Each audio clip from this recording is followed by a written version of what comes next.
Hi, welcome to Foreigner in the Philippines, late afternoon, and we've been down buying materials as usual thing. I went down in the blue, went and picked up a load of, well, guess what, hollow block, and brought 100 up, and we also managed to get in and do some more delivery. So I'm a little bit distracted because I'm looking over there at what's being done.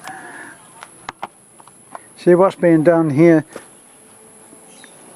with the kind of building technique that's used here, and because of the way that the cladding goes up, that amacon, which is like a woven bamboo, the spaces between these down struts is not always uniform, whereas normally if you're putting up 4x8 or 8x4 sheets, as we are going to be doing inside, we will need these things to be centered at 4 feet.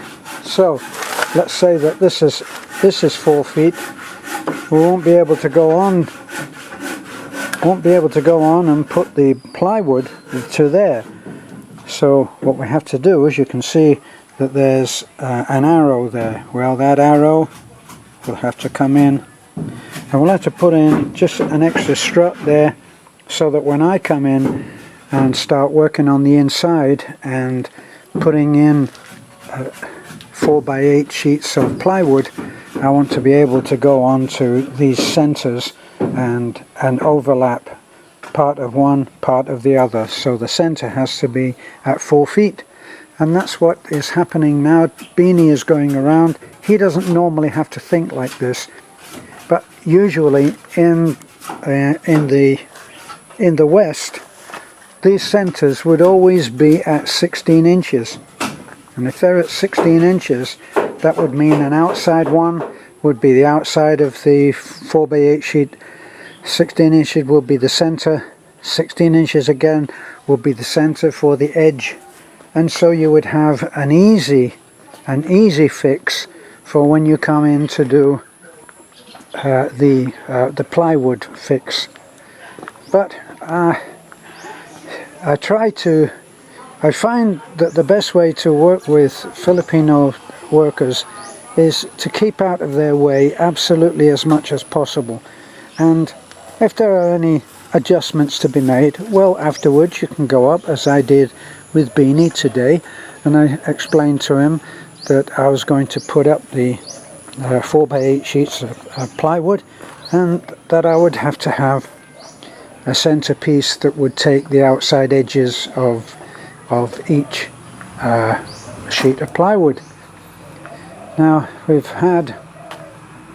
there's our delivery there of 100 blocks of hollow block, and you can see that there's a terrific amount of breakage. Oh, look. While we're talking about it, I didn't really expect that this man would come up here with that, but that's what they're going to do. Hi. Okay. All right. Really don't like. Probably they're just turning around. Don't really like that. At least 3-ton truck going across the bridge. But as I've always said, if you build a bridge and you make it look like it would take a 3-ton truck, it had better take a 3-ton truck, and our bridge evidently does. We try to discourage that so that they don't do that in Compton. But anyway, like I said, if it looks like it will do it, then better make sure that it does. Thank you, sir. So they just dropped the rest of our delivery. You can see that coming up that path is very heavy on the materials. These are what's left of hollow blocks that never made it. As you can see there,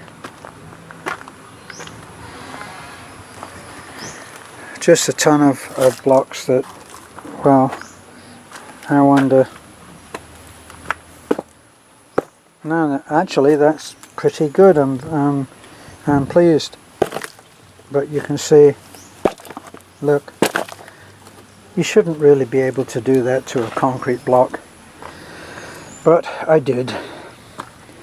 Now all of this here is the amacon. This is how we get the amacon, not this of course, but this is the amacon, and apparently we've been given some sheets that are not top quality, and we always pay well and we stipulate that we want the best, and it looks like we haven't been given the best, so we're now going to have to take this off, judge whether we want to keep it, and if not, then I'll have to take it back, which is unpleasant. I don't like to have to do it, but we will. Now these strips here are what go in between, and if you look up at the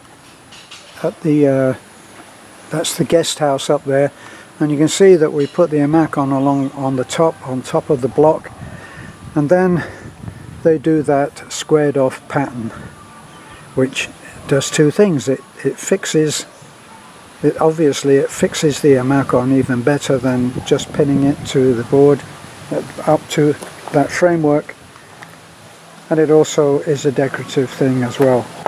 So we've got a lot of cleaning up to be doing here, but this is it's a construction site, and as such that's the way it goes.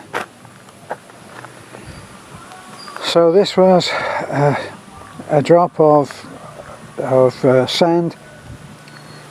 They've should have dropped now down there, right down there by, that's Julio's house that you can see down there, and they should have dropped off well, 3 cubes of gravel, which we're going to need for concreting the floor. All of this came from digging out, all of this extra soil here, that came from digging out for the road itself, which you're seeing there, and then just put to the side. Plus a lot of it came from where we've made that little parking place for one of the trucks, and then it's been used again. As you can see, it's been bagged in part, and scruffily so, young kids, and they've been paid per bag, and as is often the case, they've left behind a mess which will have to be cleaned up, and we'll have to pay them to, well, in the hope that they might be able to be taught how to do that. So there's been some great stuff being done down here with James's.